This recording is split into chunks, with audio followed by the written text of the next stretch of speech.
Course is one of the most challenging these trucks will face all year long. They will make 8 laps around a 2.5-mile course that doesn't allow the drivers time to rest. Sears Point features 12 turns and no real straightaways. That, as you can see, keeps the driver working the wheel and the gears constantly. The course will test every aspect of these trucks that are very close to being straight off the showroom floor. Here is the starting lineup. On row number 1 are John Marr and Gary Clark, a veteran of truck racing. Row number 2 is Craig Widener and Michael Pettiford, a graduate of motorcycle racing, as a matter of fact. In row number 3, starting in 5th and 6th position, are Paige Jones, more on that in just a bit, and the veteran Steve SALEEN. He's had experience in Indianapolis cars. And all alone in row number 4, the fastest qualifier of the trucks for the competition here at Sears Point is Mike Hughes. Front row, red Azusa, that is John Marr from Hinsdale, Illinois, near Chicago. The white truck from Fort Smith, Arkansas, a trucking center city, and a Ford Ranger, that is Gary Clark. They're looking skyward now for the flagman in that flicker of green. He's underneath the bridge that goes across the front straightaway. You'll see the shadow coming up. Trucks make a left-hand bend. There's the bridge, and there's the green flag, and we're underway. Now, look how wide they're getting going into turn 1 here. We've got 4 or 5 trucks. Everybody is boxing up. Going to have an uphill left-hand corner here. The white truck on the left-hand side of the picture, the number 9 truck, is taking a very brief lead, but look at this. Right in the center of the picture, in that bright red and white number 15 is Paige Jones. He had the best start of everybody. He came up from 5th position. There was no room for him to race, and he finds himself in 3rd right now. But leading the race is Gary Clark in his Ford Ranger. And watch the back end of these trucks. Because there's so little weight over that rear axle, they will tend to be what they call tail happy. And here's the little action going in right side by side, entering the corner again. You see the tail of the truck waggling a little bit. That is Paige Jones again in the red and white number 15. He's feeling very racy here in the opening lap. He moves to the inside of Craig Widener, and he takes over the 2nd position. He'll now set his sights on Gary Clark. Now, as they're going down this long downhill left-hand corner, they're setting up to reach one of the best spots in the track for passing. At the end of this straight, they're coming into a hairpin, and this is the spot where you try and outbrake your competition. Jones takes a look to the left-hand side. He sees traffic coming up from the rear. He thinks, I've got to make my move now. He protects his position. He holds on to 2nd while also taking an opportunity to look and see if he's got a lane around Clark. Now, our viewers will see what they're calling the back straight.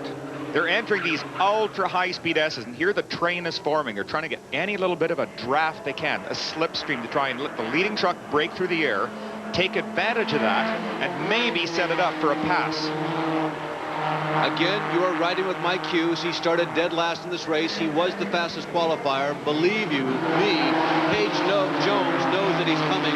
That's why Paige is trying to get to the front. Oh, but look at it. They're 3 abreast going into the final hairpin. How is this going to work out? That's Clark on the outside, Jones in the middle. I think Pettiford on the inside. Paige Jones seems to have the best line. Gary Clark is way out of shape. He's going to lose valuable ground, and Paige Jones on camera right now will come out of this in the lead. And there are a couple of people who are right sideways getting out of that corner. Again, the back ends of these trucks are very prone to going sideways. Tremendous racing right now. Clark is not even in the picture. He entered that turn leading the race, and he's, I think, dead last now. Well, I think what happened to him was because he got so far sideways, he had to get off the gas. And if you only do it for a fraction, you're going to lose that little bit of momentum that'll keep you equal at least. Running 2nd now in the red, white, and blue number 19, 2nd place on the track is the veteran Steve SALEEN. He probably has by far more experience in driving race cars and trucks than anybody on the track. Yeah, at this track, Steve does run a lot of miles here, and he is very familiar with these trucks. What he might do is to try and occupy the mirrors of that leading number 15 Ford. And the man behind the wheel of that leading number 15 is 18-year-old Paige Jones, who has never raced anything like this before. Lots of experience in open wheelers, particularly midgets on 1/4 and 1/2 miles. He has a lot of experience on pavement, but it's go-kart and much smaller formula-type cars, many of them sedans. Most of his experience coming behind the wheel of an open-wheel midget. Yeah, Paige is probably wondering right now why there's no mud flying in his face. He doesn't know what this windshield thing is all about. We'll be back with more action from the Sears Point International Raceway after this. Paige Jones continues to just set the pace here at Sears Point, California, but Steve SALEEN is filling his rear view. Very close, and I think SALEEN is close enough to maybe try a pass this one time right down here. SALEEN tries to make a move. And look at the blocking action. We can see that Jones actually moved over into SALEEN's path, stopping him from a potential pass. Watch, SALEEN should maybe try a pass on the exit of this corner as well. Coming up to complete lap number 5 of 8 this time around. And Paige Jones, now SALEEN gets a line on the outside. It's not the preferred line, but boy, did he get a run. And look, he got the draft from Hughes. Just three trucks wide at that point. It was the draft that made the difference. As SALEEN moved up to go around Paige Jones, Mike Hughes decided to tack on to his bumper, and you can see the draft just pushed them both past. Here's a view at the back of the truck. We're just seeing the camera's just wobbling around a little bit there as the back goes hither and yon back across the pavement here. Look at him sawing at this wheel. Again, a balancing act going on, that the front and the rear end of the vehicle are both sliding, but you want to try and keep it sliding equally, neither end really losing control. This is the first race of the 1991 season, and you are seeing the drivers who have made the commitment, drivers and teams, to go after the championship.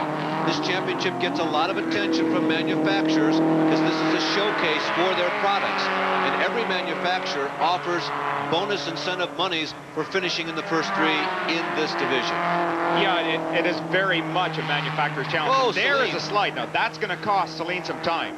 He was in a critical part of the track where he wants to carry the speed from that corner down this long straight. If he loses 1 mile an hour on his exit speed of the corner, the 1 mile an hour loss is going to stay with him down the whole length of the straight. And look how the Nissan is closed up because of that.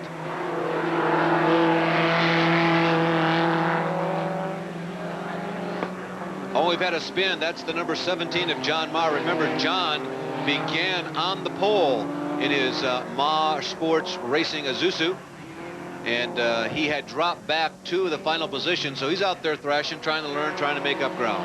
Yeah, he's probably seen some films of Paige Jones out in the sprint cars, and he thought, well, I can do that sort of thing.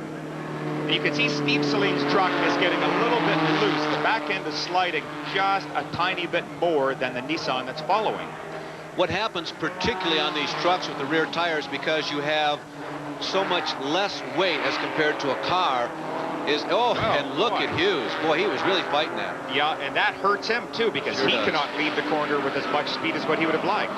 The rear tires really scuff off a lot of the rubber, and almost a powder forms on the rear tires of these trucks because there's so much loose action in the back part of these vehicles. They put as much weight as they possibly can over that rear axle, but it's never enough.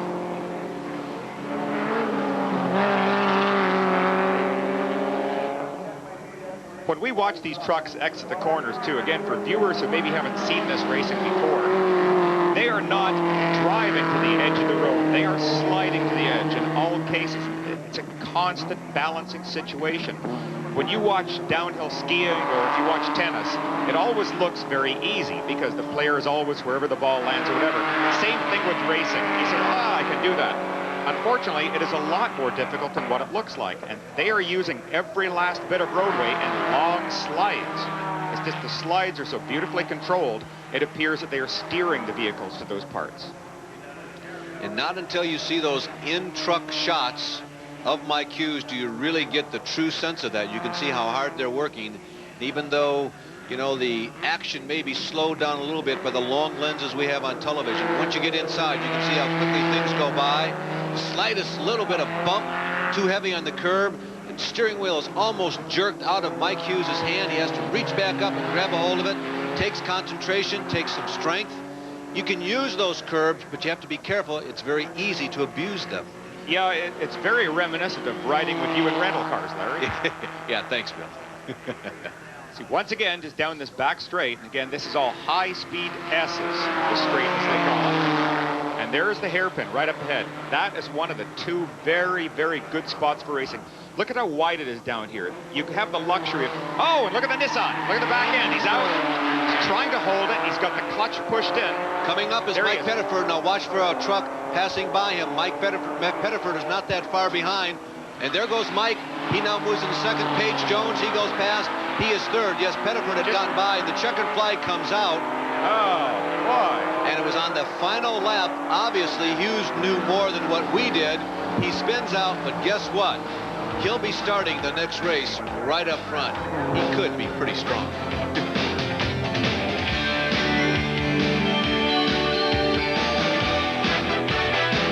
Sport truck racing here at Sears Point today.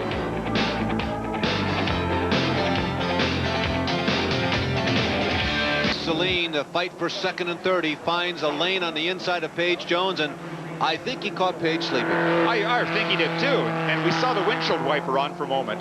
What can sometimes happen is he is not trying to clean the windshield, but when you're flailing your arms around the cockpit with all the steering wheel action, you sometimes hit the little lever that sets your wipers on. You don't want to take the time and turn it off when you're trying to downshift and look for a braking point and look for the point where you want to start turning in. Really turning off the wipers of secondary importance at that point. Bill, we're really also seeing a great lesson in momentum and how it is amplified in these lower horsepowered vehicles. Page Jones gets this tremendous start in both of the races, but as soon as things quiet down and momentum picks up on every vehicle on the track, he's not a front runner. He's running third or fourth. No, and I think maybe that is a function of having driven higher horsepower vehicles. You get used to using the throttle to affect the vehicle's handling. With these vehicles, it is, as you mentioned before, almost an on-off situation, full throttle or else off the throttle. And it's something that Page will have to adapt to and try and be a little bit more precise. There isn't, oh, and there's number 15 coming into the pits, obviously with a problem. Page Jones, at 18 years of age, a man who has performed on live television many times, the Saturday Night Thunder televised series featuring the midgets of the United States Auto Club West Coast. He has never won one of those races, but run up front often. He is the son of Parnelli Jones, the brother of P.J. Jones. This is the first time he's ever had an opportunity to run a race truck on a road course. Performed admirably, but obviously something going wrong mechanically. Yeah, I think that explains the very quick pass, that it wasn't a case of him being caught sleeping. He must have suffered some sort of a mechanical failure right at this point here. Right now, Jim Hendrick is with Page Jones. Early leader in Heat 1, and now probably Heat 2. What happened, Page? Well, in Heat 1, we were leading, ran good. We were running pretty good, the Ford Motorcraft truck, and the clutch started slipping, so some oil was dumped back into it, and so it put us back to third in the first one, and then the second one, the clutch was slipping right from the start, and then the power steering belt came off and had no power steering.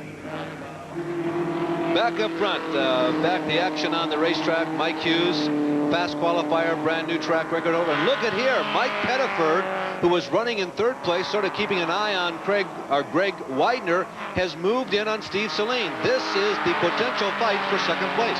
They're having a good battle, but very few laps left to go. He is going to have to try and drive as neatly as possible. Again, this is one of the critical areas, this long downhill, and SALEEN just made a mistake right there, a little bit sideways. And we are now told that this is the final lap. Now, Pettiford has been very consistent all day. He's moving in on SALEEN. Bill, I think he's got a shot. He goes to the inside. He may have a lane. He does have a shot right up here. Back up front, there is the leader. That's Mike Hughes. But remember, second and third were side by side. There is Hughes coming through the S's, which make up the backstretch. Oh. And they come together. SALEEN and Mike Pettiford rub fenders coming out of the hairpin there at the far end of the racetrack. And that probably saved it for SALEEN. Oh, I think that has. That was very, very close. And unfortunately, the following vehicle always has to get off power if you're forced off out of the dirt like that. Way off power as the leader comes around. He's looking for the final hairpin, turn number 11. He's going to win this, but it looks like the Pettiford is going to have his hands full with Greg Widener, who's going to challenge him for third. There's Hughes. He's going to win it easily. The winner of heat race number 2 in the Truck Guard Shellzone Challenge. And there is SALEEN, a little bit offline. Checkered flags waiver over the top of the Nissan of Mike Hughes. Here comes second place Steve SALEEN, and there's Pettiford. He was able to save third place in what may be a controversial moment, as it looked like he had the line on Steve SALEEN. Well, let's see what's going to happen here. Pettiford's going to come up alongside and attempt to conduct some communications, visual. We'll see if he does the Dale Earnhardt salute. Yes. Mike Hughes, the winner of heat race number 2.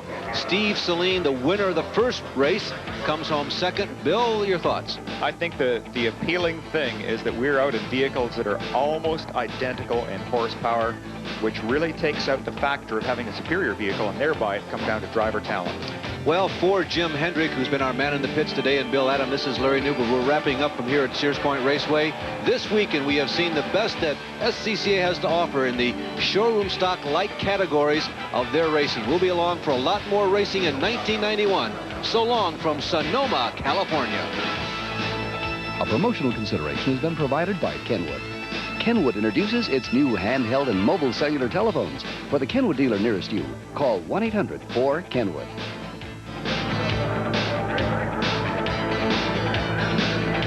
This has been a production of IPI Sports.